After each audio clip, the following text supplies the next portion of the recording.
Hi everyone, this is Amit Jeswani here, founder of StallionAsset.com. Bharat Matrimony is coming with an IPO. They've priced it at 985 per share. The grey market is pretty excited about it and giving it a premium of 180 per share or about 18%. The post-money market cap would be 2,200 crores. The promoter stake after the IPO would be 50%. Now this is an OFS plus a book building issue. In the next 5 minutes, you will understand everything about the digital business in India as well as if you should apply for Bharat Matrimony IPO.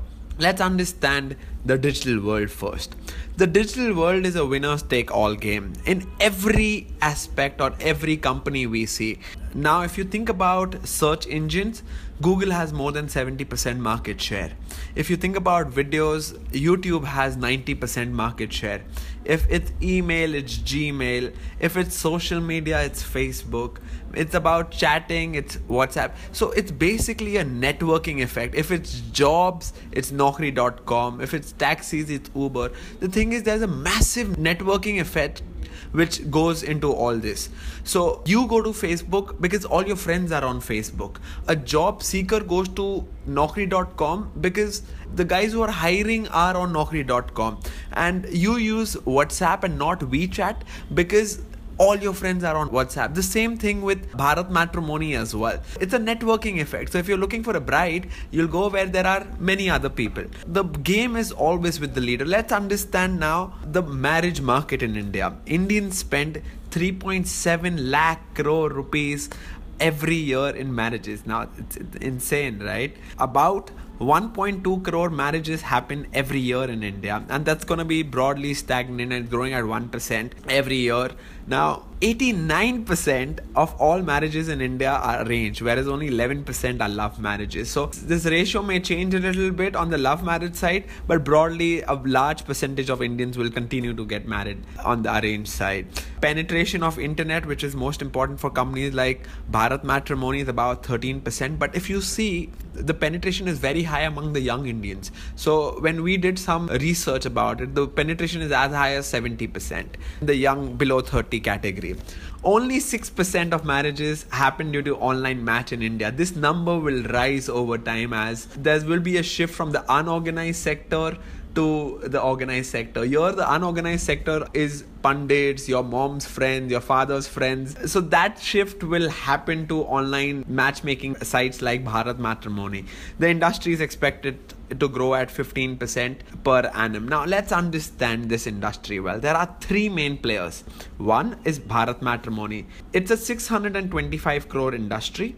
Bharat Matrimony does a revenue of 292 crores, which is the largest in the industry, then followed by Shadi.com and then by Jeevansathi.com. So there are smaller players as well, like secondshadi.com. These are smaller players and do small revenue, but the large leader of the pack is Bharat Matrimony. If you see, Shadi's been losing market share consistently for the last 7-8 months. Jeevansathi's taken more market share, but the leader remains BharatMatrimony.com. Bharat Matrimony has a lot of market share in South India and West region and even in the NRI market. So that's where the business comes for them.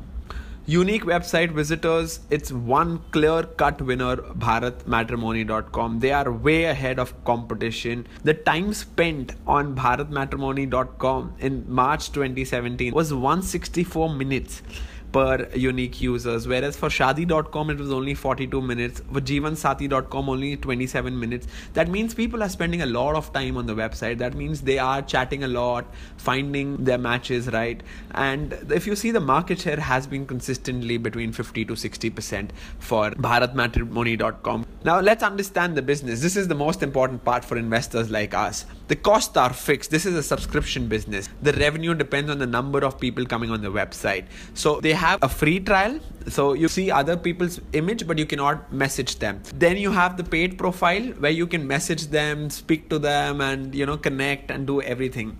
The third is the revenue per member. So paid members, once they get converted, how much are they actually paying to us? So that is the main count. Now if you see, they have about 7 lakh paid subscribers and the average revenue is about 4,000. So broadly they're increasing their customers at 4-5%. and the revenue per subscriber is also going up by 5-6%. So there's an increase in the revenue per member as well as the number of people coming on the paid side. The financials, the company's been growing at 12% for the last 5 years. There's been a bump up in the EBITDA this year. This can be because of the IPO coming up, but there was also one reason. So there was a case on the founder by some investors. These were old investors, and the company had to shell out about 110 crores. So this has affected the company's financials a little bit, but now that story is over. Going forward, that should not be a problem. Now, if we understand, the business is divided into two parts. The main business is the matchmaking business, which is 95% of the business. This is a very easy subscription business. When you want to see someone or chat with someone, you pay 4,000 rupees for 3 months or 6 months and you get access to the platform. Hopefully you get married. The second business is the most important business. Now, this is the business where we believe that the opportunity size is massive. So as soon as you're married, take your profile off bharatmatrimony.com and they will ask you what's the reason. And as soon as you tell them that, okay, I've decided to get married to someone, these guys have wedding services. Now, 3.5 lakh crores broadly Indians spend on weddings. A large percentage of weddings happen via Bharat Matrimony. So these guys are now started selling chocolates online. Like you guys can buy chocolates from them. These are all third-party chocolate vendors who sell them. It's not that they are making the chocolate. So basically, they are converting this into a commodity. So photography is an amazing business, and when I was speaking to the management, they were telling me that we charge 45,000 rupees per wedding. So broadly, a wedding is for 2 days, right?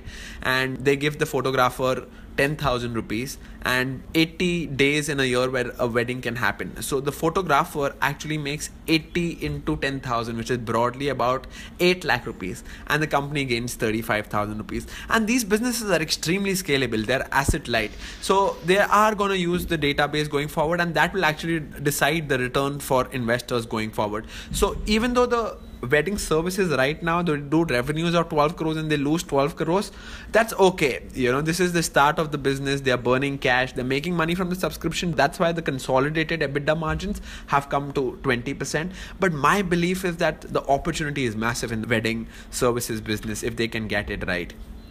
Coming to the valuation part, this is the thing where we guys are good at. This is what we understand. So Bharat Matrimony trades at market cap to sales about 8 times.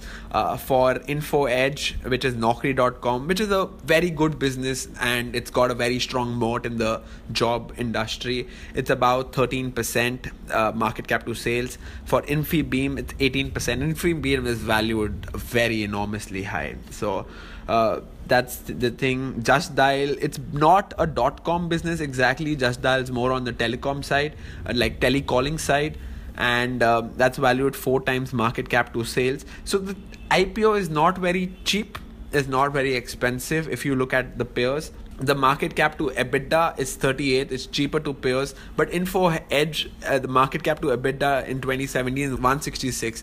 But these guys had a tough year. So in the normalized way, the market cap to EBITDA would be 25, 27 for Info Edge. Infibeam remains expensive. Just Dial, it's a different deal altogether. So if we see at the global market as well, Tinder is going to get listed, and they did a revenue of 175 million and they're going to get listed at $3 billion. So that's broadly somewhere around 15-16 times sales. So that's broadly the valuation, but Tinder is different from the bharatmatrimony.com because customers will be there for you for 3-4 years, right? Normally the average age for a person using Tinder is 22-23. So he's gonna be your customer till he gets married, which may be for 3-4 years. Whereas for Shadi.com, the customer is only there with you for 6 months and probably he won't come back again. A conclusion, the opportunity size is massive for the wedding services. There is huge operating leverage as the cost will not go higher than this. The IPO is expensive, but it may remain expensive. We're not very bullish on it because it's growing at 15%. So that's not a very massive growth rate.